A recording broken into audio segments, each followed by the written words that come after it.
Welcome to the MUFG Global Markets FX Week Ahead podcast with Lee Hardman, Senior Currency Analyst at MUFG.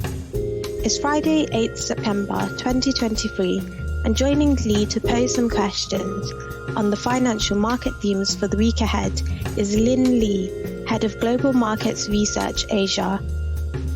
The following podcast is intended for professional investors and eligible counterparties only, and not for retail clients. Any content should not be regarded as an offer to conduct investment business or an investment recommendation, but for information purposes only. Hi, Lin. Thanks for joining today's podcast. You're obviously joining us at a difficult time for China's economy, which is attracting more market attention. Certainly over the summer period, we've seen market participants becoming more and more pessimistic over the outlook for growth in China, which has contributed to the renminbi falling to its lowest level against the dollar since 2007. It'll be interesting to hear your thoughts on recent developments over in China. And I think a good place to start with would be, what have been the main drivers, you think, behind this weaker than expected period of growth for China? And do you expect this weaker growth to continue going forward? Thanks, Lee.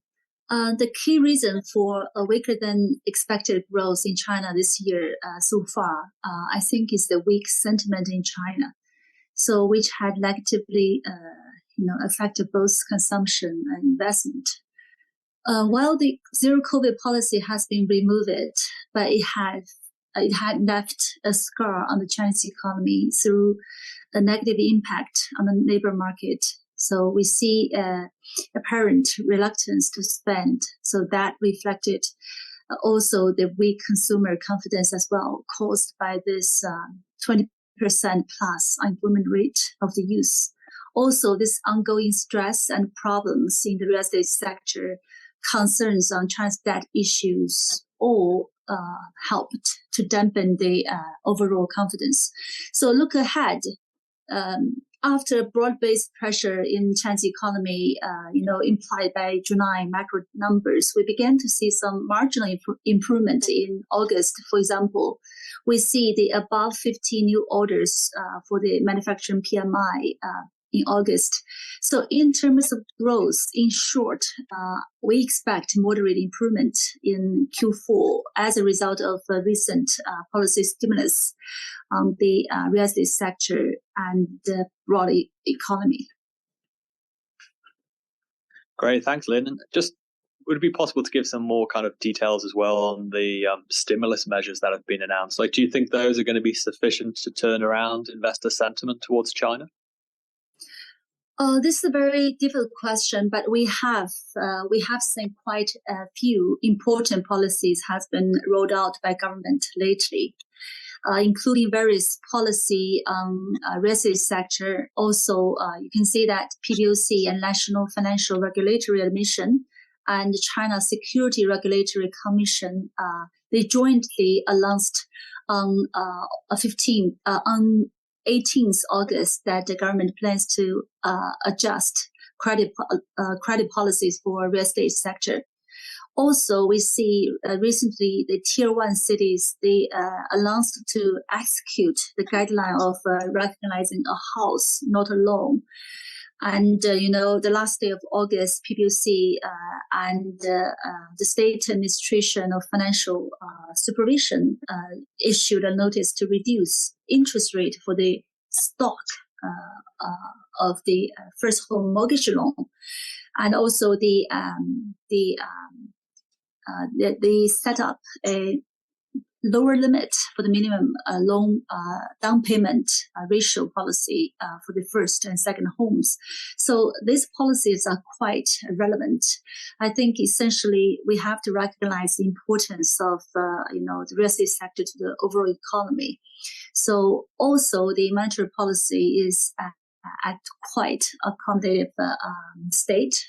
So, but having said that, it's always a very difficult task for government to deal with this kind of trying to restoring the confidence. So that actually is is beyond the cyclical approach. So in addition to measures we have been saying, working on the reducing cyclical pressures, I think we expect to see more measures in solving structural issues.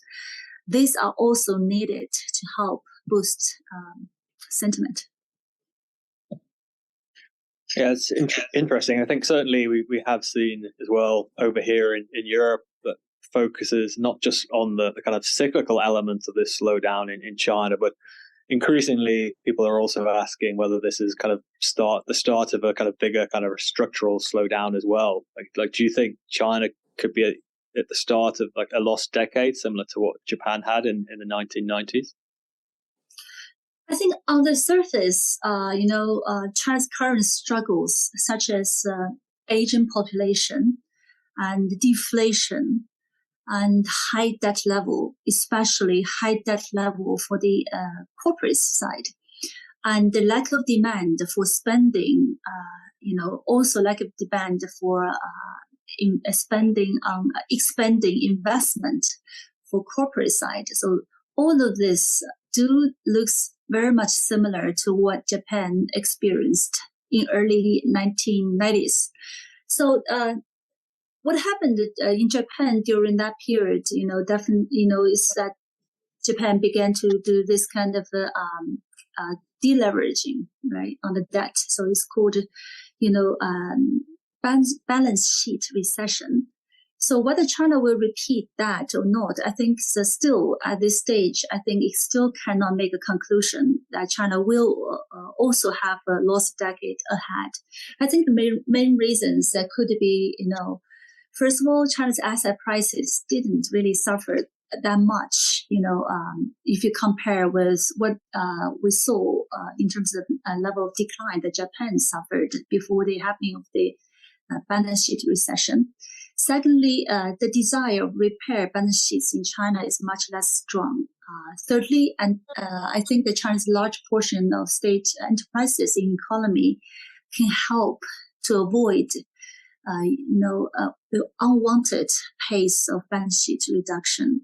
So all of that, I think it will actually make the China's case slightly different and hopefully different this time.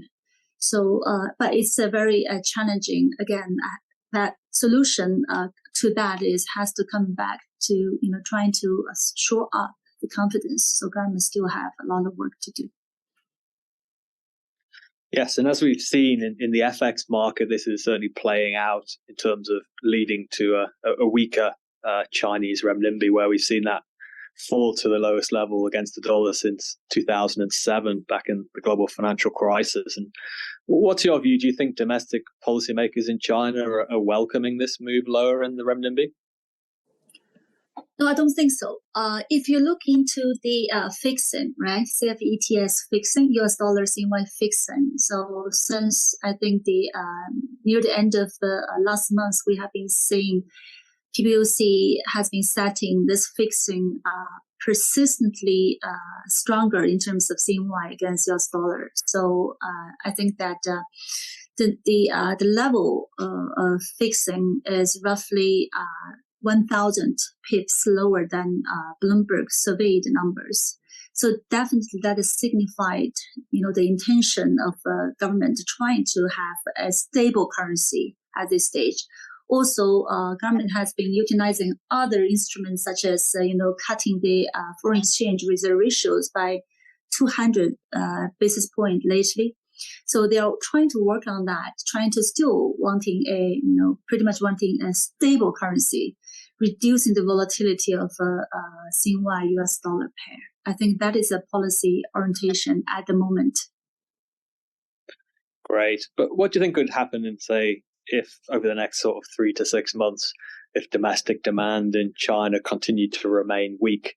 Would Chinese policymakers then start to consider the possibility of allowing a bigger devaluation of the currency to try and boost kind of net trade to support growth? First of all, if we look into China's export growth, actually also compare with, other Asian countries' export growth. you will see we can conclude that the weak growth, negative export growth, was largely due to the weak demand in the major final destination countries such as U.S., Europe. And we also see that as U.S. actually stepping out of COVID, we see a big transition from consumption in goods into consumption in services. So, and also, come along this kind of growth deceleration in U.S. domestic economy. I think pretty much we can conclude that it is not so wise to depreciate further renminbi against US dollar at current 7.3, because that will actually incur sort of potential capital flight situation. Or even though China has a capital control in some degree, but that will work very negatively on the sentiment. So that's a reason I don't think China will depreciate currency to boost export. Another is that it is fully recognized that in China, Chinese government need to do better in trying to stabilize growth, stabilize domestic consumption and investment. So that is a core concentration for the government at this stage. It's not that trying to rely on the better export, which largely hard to be achieved to save to relieve the domestic pressure. So, I don't think that that will be a reasonable approach to devalue renminbi to provide support for the overall Chinese economy. Thanks, Lin. I've just got one final question on dollar CNY. So looking at our latest forecasts, we still show dollar CNY moving lower over the next kind of 6 to 12 month period. What's your thinking behind that? What do you think will change this weakening trend for the renminbi? If we recall what happened in the early November last year, so basically in the month of November and part of December, so basically after China began to relax its COVID policy and after China eventually abandoned zero COVID policy, renminbi quickly strengthened from 7.3 to 6.6. So now we are actually saying that renminbi will, appreciate from 7.3 to by the end of this year, we see actually 7.1. I think the reason is that still we are expecting positive, improving sentiment in China regarding China's economy and the assets. So largely due to the recent rollout of various policies. So sentiment now is being very weak. But the question is, why we see room for improving sentiment? So if you look into recent developers stock prices, we see some sharp volatile price improvement lately due to the rollout of policy on the real estate sector. So I think that from that front, I think at one conclusion we can fairly and very confidently to say is that at that current stage, I think still much more upside than downside on the CNY. But again, having said that, I think US dollars movement in the near term can create a lot of volatility on the currency pair movement as well. So having said that, actually, I think also for Asia clients and I'm sure for Europe clients and US clients, they are very much interested on the implications of China's situation on US dollar and other currency as well. May I have several questions? I also prepared several questions for you. We want to hear your thoughts. Great, Lin. Fire away. Okay. So China's growth is slowing down. We are seeing a 5.1% for this year, and we're seeing a 5% for next year in terms of real GDP growth. So how do you think this spillover effect, will have for the global economy? Yeah, I think as a starting point, Lin, we have to acknowledge that the global economy is currently weak, and that with China's economy, see one of the biggest economies in the world now, if China's economy was to continue to slow, that would further weaken the already weak outlook for global growth going into next year. So it's certainly an additional kind of downside risk that we're paying more attention to. We would say though that obviously in terms of the linkages for China to the rest of the world, the main linkages are really still through kind of trade rather than the kind of financial linkages there, which is still more limited.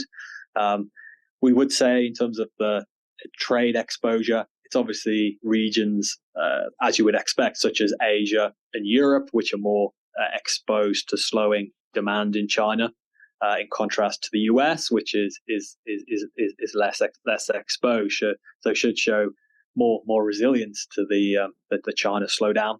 And the other obviously countries which potentially would be negatively impacted more by slowing demand in China potentially would be countries which are the kind of commodity producers and exporters, countries such as those in Latin America, which would be potentially hurt by a slowdown in China. So those are the kind of main channels we think that this China slowdown could have a more of a negative impact on global growth.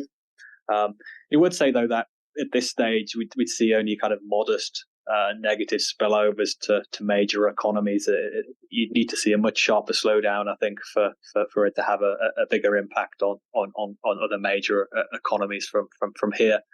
One thing obviously like we are watching is obviously the risk as well of like a bigger devaluation for the renminbi. I think that would be important for the global outlook. Obviously, if we were to see a much bigger devaluation, it would make China's exports more competitive, and obviously China's main competitors, their exports would become less competitiveness. So it could undermine countries which are kind of competing with China. So that's certainly one channel which could be a risk as well going forward. Thank you, Li. So I would say in the past year and also this year, inflation, major central banks hiking cycles definitely are the focus of the market. How do you think of this slowing growth in China? Do you think what kind of impact this will have on major central banks hiking cycles going forward? Yeah, it's a good question. Like our view is that we think major central banks are already very close to the end of their hiking cycle. So we think the Fed will pause their hiking cycle this month. The ECB as well, we don't think will hike rates next week. So for those major central banks, they're already very close to the end of their hiking cycle. So yes, if China continues to slow, it gives those major central banks an additional reason to be more cautious over the need for further tightening. But for them to then kind of shift towards a more kind of dovish direction and open the door for rate cuts, I think you'd need to see a much bigger slowdown in China for that to be kind of important in terms of driving central banks to start cutting rates in those major economies. I think for the likes of the Fed, they're still going to be more focused on the domestic inflation outlook as the main driver for their policy setting going into next year.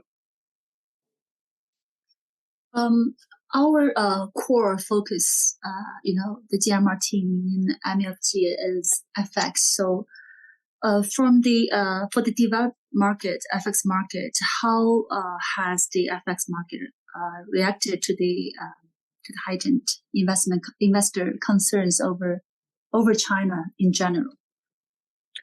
Yeah, well, certainly those concerns have intensified over the summer period, and that has coincided with a period of dollar strength. We've now seen the dollar index is on course for the 8th consecutive week of gains. So we would clearly say that the dollar has been one of if not the main beneficiary of this period of weakness in China growth expectations. And in terms of currencies which have obviously been hurt the most, we look back over the last couple of years to similar periods of weakness in CNY, and it's a fairly consistent trend. It's no surprise, but it's the commodity currencies in the G10 space, such as Aussie and Kiwi. And then alongside them as well, it's the Scandinavian currencies of the Swedish krona, Norwegian krona, which have all tended to underperform during periods of CNY weakness. Outside of G10, it's obviously Asian currencies and other commodity and emerging market currencies are obviously more vulnerable to further weakness if China growth concerns continue to intensify. Thanks, Li. So aside from the US dollar CNY pair, which reached trading closer to last year's highs, so another currency is US dollar JPY. So what do you expect Japan will do? Do you think that Bank of Japan will follow China, also provide some support for the JPY? Yeah, I think we had some interesting comments this week from the chief currency official over in Tokyo, and those comments were very similar to what we heard from Japanese officials in September of last year, just before they intervened. So we now think that the level of intervention risk is at the highest level, so it could intervene at any point, really, going forward, given the comments that we've had from Japanese officials. Like we feel that at this stage they're probably reluctant to do so ahead of the G20 meeting. Could be diplomatically difficult to explain. Similarly as well, we also kind of highlighting that recent price action, yes, dollar yen is moving higher back towards the highs from last year when Japan last intervened to support the yen. But price action so far, it's been a fairly gradual move higher recently. Obviously, if dollar yen was to kind of pop higher above 150 and start to move more quickly to the upside, at that point, I think it would increase the risk of them stepping the yen.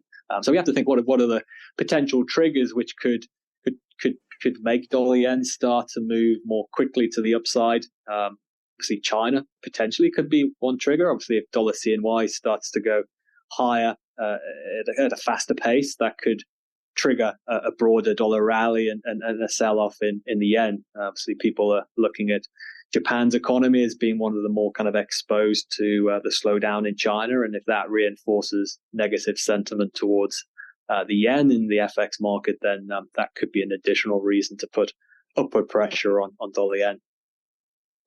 Thanks, Li. Great, thanks, Lin. We've obviously had an interesting discussion today. It's great that you were able to come and join us today on today's podcast and hear your views on China. I think we kind of both agree that developments in China are likely to remain an important driver for FX markets going forward through the rest of this year. And I'd just like to say, thanks to everyone for listening to today's podcast. Thank you. Thank you for listening to this MUFG Global Markets podcast. Rate, review, and subscribe, and contact your MUFG sales rep for more information. Come back next week for more insights from the Global Markets Research team.